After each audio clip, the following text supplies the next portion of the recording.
네. 우리나라에서요 가장 많이 쓰는 앱이 뭘 것 같으세요, 기자님? 앱. 네. 카카오톡? 카카오톡? 네. 아닙니다. 어. 원래는 카카오톡이었는데 예. 최근에 이걸 뒤집은 아 앱이 있어요. 맞다. 유튜브. 아 맞습니다. 예예. 그래서 기사에서 오늘 봤습니다. 네 오늘 유튜브 얘기를 좀 해 보려고 하는데 네네. 저는 이거 유튜브 볼 때 막 광고 뜨는 게 너무 싫어 가지고 음. 광고 없이 보고 싶어서 매달 그 구독료 내고 유튜브 프리미엄 요 서비스를 이용을 하고 요새 있거든요. 많이 하죠. 네. 요거 하면 이제 뮤직 그 음악 앱도 쓸 수 있고요. 그래서 쓴 음. 지 꽤 오래됐는데 최근에 가격이 너무 많이 올랐더라고요. 원래는 이게 한 10,000원 정도였는데 음. 지난해 말에 이 가격이 14,900원으로 거의 5,000원 가까이 올랐어요. 네. 너무 크게 올라서 좀 부담스러운데 이거 그냥 구독 해지할까?' 막 이런 생각까지 할 정도였는데 음. 저같이 생각하시는 분들이 많은지 최근에 요 유튜브 프리미엄 싸게 보는 법 해 가지고 인터넷에 그 방법들이 엄청 공유가 많이 되더라고요. 음. 근데 좀 주의할 게 있어 가지고 오늘 말씀드리려고 네. 합니다. 싸게 볼 수 있는 방법이 있군요. 네. 네. 이게 가장 많이 하는 게 VPN이라고 해 가지고 요걸 우회하는 방법인데 쉽게 설명을 드리면 인터넷 사용할 때 우리 다 IP 주소라는 게 있잖아요. 네. 사용자 IP 주소. 근데 그 실제 주소를 가리고 가짜 주소를 앞세우는 거예요. 아. 그러면 이제 그 가짜 IP 주소를 기준으로 이 사람이 어느 나라에서 접속했구나를 판단을 하는 거죠. 아하. 근데 내가 한국에 있지만 뭐 나이지리아, 이집트, 인도 막 이런 나라에서 가입한 것처럼 거기서 사용한 것처럼 꾸밀 수 있는 겁니다. 일종의 음. 디지털 이민이라고도 불러요. 근데 음. 이걸 왜 이렇게 하냐? 유튜브 프리미엄이 나라마다 구독료가 다릅니다. 우리는 14,900원이지만 나이지리아는 한 달에 1,000원 정도고요. 아르헨티나 뭐 한 1,400원, 인도 오. 2,000원 요 정도 수준이에요. 그 엄청 나라에서 싸죠. 접속하는 것처럼 꾸미면 되겠네요. 그렇죠. 그래서 어. 이제 물가랑 광고 단가 다 따져 가지고 이렇게 싸게 정하는 건데 어. 그래서 이제 그 나라로 가 가지고 가입을 하면 막 월 2,000원에 우리나라에서도 유튜브 프리미엄을 볼 수 있다. 요런 거죠. 네. 근데 VPN 우회 자체는 사실 불법이 아니에요. 중국에서 왜 페이스북이랑 구글들 접속 다 막아 놓잖아요, 네. 정부가. 그래서 중국 사람들이 VPN 우회해 가지고 뭐 구글 접속하고 요런 방법 쓰는데 맞아요. 요거 자체는 불법이 아니지만 이걸 우회해서 유튜브에 가입하는 건 유튜브 이용 약관에 어긋납니다. 아. 예. 그래서 이제 유튜브가 최근에 이걸 단속하겠다라고 발표를 한 건데요. 뭐 구독 등록한 그 나라에서 6개월 이상 접속하지 않으면 프리미엄 멤버십 정지시키겠다. 요렇게 발표를 했습니다. 아하. 그러니까 최근에 뭐 이제 VPN 우회 많이 하는 뭐 인도 이런 데서 되게 많이 했었거든요. 고런 음. 데는 아예 뭐 가입을 막아 놓기도 하는 식으로 좀 단속을 하고 있더라고요. 근데 이 VPN도 좀 조심해야 되는 게 막 아무거나 무료로 쓰다가는 개인 정보가 또 유출이 될 수가 있어요. 그래요? 그리고 악성 코드에 감염이 될 수도 있고 그래서 이 실제 무료 VPN 업체 측에서 개인 정보들을 막 빼내 가지고 빅데이터 기업에다가 이렇게 파는 그런 실제 음. 사례들도 있었다고 합니다. 아무튼 우리나라보다 요금이 싼 국가에서 접속하는 것처럼 우회 경로를 만드는 그 VPN 접속은 아마 계속 막힐 것 같고 그렇죠. 다른 방법은 그럼 있습니까? 이게 조금 막히면서 네. 공유되는 게 계정 공유 이용권을 사는 방법이 있는데요. 네. 이게 뭐냐면 이제 온라인 쇼핑몰 같은 데에서 유튜브 프리미엄 1년 구독권 싸게 팔아요 하면 이제 그걸 사는 거예요. 어. 이제 그 업자들이 아까 말씀드렸던 그 VPN 우회 방식으로 예. 해외로 접속을 해 가지고 프리미엄 요금제를 가입을 해요. 근데 외국에는 가족 요금제가 있거든요. 아 그러니까 그 그래요? 넷플릭스처럼 한 명이 가입을 하면 5명의 가족까지 다 공유를 할 수 있는 그런 제도예요. 그러니까 좀 더 싸겠죠. 그래서 요런 식으로 가족 계정을 파 가지고 자기가 관리자로 하고 나머지 5개 계정을 파는 겁니다. 그 월에 한 최대 80% 정도 가량까지도 싸게 뭐 진짜 싸게 사면 한 2-3천 원에도 그걸 팔더라고요. 이게 사실 파는 것 자체도 불법은 아니라고 하더라고요, 우리나라에서. 이게 그 가족 계정을 그냥 공유하는 것뿐이니까 어떤 상품을 파는 거라고 인식이 되는 건데 그러면 그 돈을 나눠서 내는 거네요, 결국엔. 가족인 것처럼 해서. 그렇죠, 아 그렇죠. 네네네. 고렇게 내는 건데 근데 문제가 이게 요즘에 또 사기가 기승을 부린다고 해요.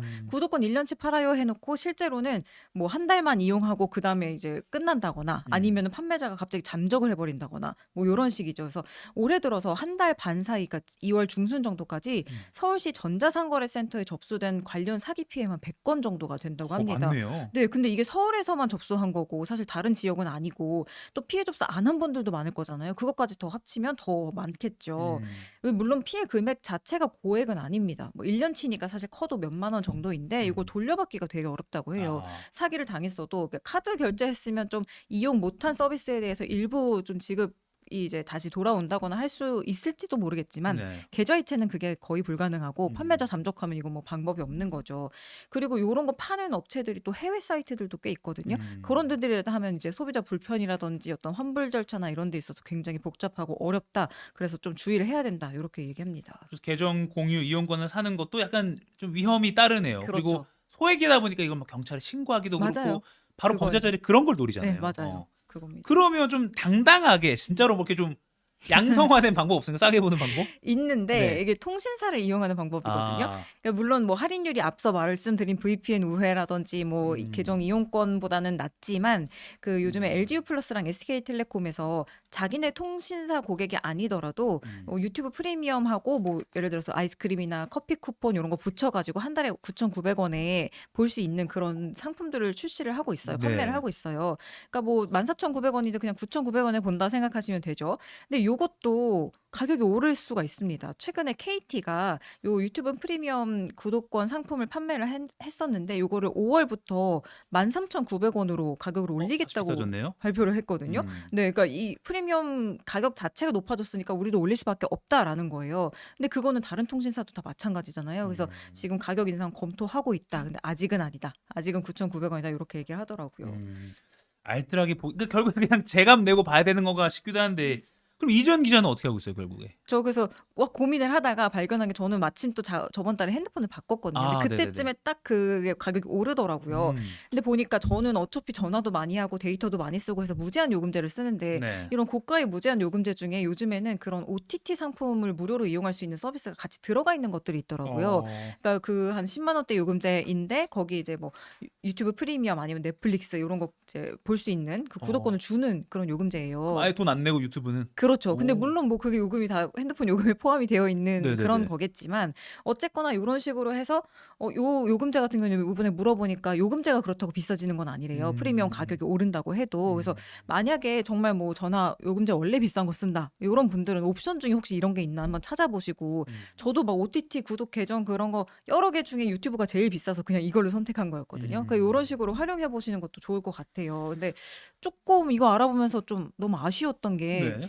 우리가 막 이렇게 애써가지고 막 싸게 볼 수 있는 방법 없나 막 이렇게 알아보고 있잖아요. 네, 근데 유튜브가 좀 얄미운 게 우리나라에서만 되게 이렇게 비싸게 팔고 있어요. 사실 일본이랑 싱가포르는 우리보다 요금이 낮거든요. 오, 물가가 비싸다고 하는 나라들 싱가포르, 네. 일본보다 우리가 비싸요? 네, 거기는 10,000원 초반대예요 아직. 어허. 그리고 아까 말씀드린 가정요금제도 있고 뭐 해외에는 학생들은 좀 더 싸게 볼 수 있는 학생요금제도 있거든요. 근데 우리는 그런 거 하나도 없잖아요. 단일 요금제만 하고 있는데 이게 전 세계에서 이렇게 단일 요금제만 하고 있는 게 우리랑 슬로베니아 딱 2개밖에 없다고 해요. 아, 그래요? 네. 그래서 뭔가 왜 우리 이용자도 많은데 왜 이렇게까지 운영을 하지라는 좀 생각도 들어서 우리나라에서도 소비자 선택권을 좀 확대할 필요가 있지 않나 유튜브가 그런 생각도 좀 들더라고요. 너무 우리가 유튜브를 많이 많이 봐주나? 보니까 유튜브도 그냥 그래도 우리가 올려도 되겠지 하고 그런 건가요? 그럴 수도 아무튼 있을 것 같아요. 기분이 좋지는 않습니다. 그러니까요. 하지만 이 뉴스 들어가요. 또 유튜브에서 보실 수 있다는 거.